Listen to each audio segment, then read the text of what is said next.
Pour la liste FDSEA-JA en Lozère. Alors le FDSEA et les jeunes agriculteurs se sont unis une fois de plus pour se présenter ensemble aux élections de Chambre d'agriculture. Nous sommes le seul département où 50% de la liste, c'est le seul département français où 50% de la liste a été créée par des jeunes agriculteurs et pour les jeunes agriculteurs. Donc c'est un partenariat avec la FDSEA parce que nous avons des valeurs qui sont communes et c'est pour ça que nous nous présentons ensemble. Nous sommes tous les deux avec Christine Valentin tête de liste pour cette élection Chambre d'agriculture. Moi j'aimerais tout d'abord remercier tous les électeurs qui nous ont fait confiance, et particulièrement tous les agriculteurs lozériens. Les agriculteurs lozériens se sont mobilisés à plus de 75%, je crois que ça sera le record national de participation aux élections de Chambre d'agriculture. Donc nous gagnerons plus largement la Chambre d'agriculture, nous la gagnons plus largement, mais nous la gagnons surtout avec un fort taux de participation. Donc nous représentons une grande partie des agriculteurs de Lozère. Donc premier phénomène, le nombre important de taux de participation. Deuxième phénomène, le nombre important de candidats.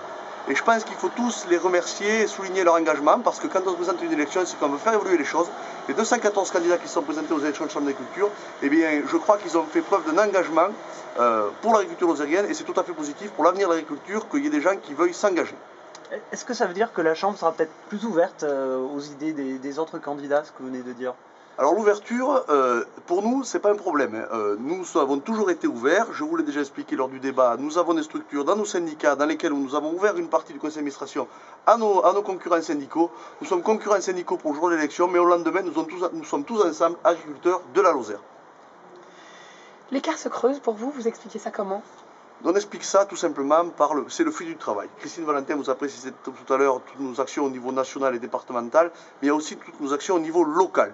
Nous agissons tous les jours au quotidien, localement, pour les agriculteurs, des animations que nous faisons dans les campagnes. Nous sommes structurés au niveau cantonal dans tous les cantons de Lozère, et c'est tout ce maillage territorial et toute cette proximité que nous avons qui permet d'être plus réactifs et plus proches de nos adhérents. Qui sera président de la Chambre ? Alors le président de la Chambre découlera, Qui sera candidat à la présidence de la Chambre ? Alors il y aura certainement des candidats à la présidence de la Chambre, je n'en doute pas. Pour ce qui est de notre liste, nous allons réfléchir comment on va s'y prendre. Vous n'avez pas eu le temps de réfléchir encore ? Le résultat de l'élection, il n'est pas encore fini, tous les collèges ne sont pas dépouillés, il ne faut pas vendre la peau de l'ours avant de l'avoir tué. Oh, ça c'est facile. Mais c'est facile, mais c'est comme ça. Moi je ne peux pas vous dire ce sera un tel ou un tel président de la Chambre d'agriculture. Ce serait prendre les gens qui vont voter ça voudrait dire que leur vote ne sert à rien. Donc on ne peut pas savoir qui sera candidat chez vous. Vous avez présenté une liste, mais vous ne nous dites pas qui est le candidat à la Chambre d'agriculture, à la présidence de la Chambre. Eh bien, est-ce que je crois que les autres candidats, les autres listes n'ont pas donné non plus leur candidat. Donc, quand on me donnera son candidat, nous donnerons le nôtre. Merci.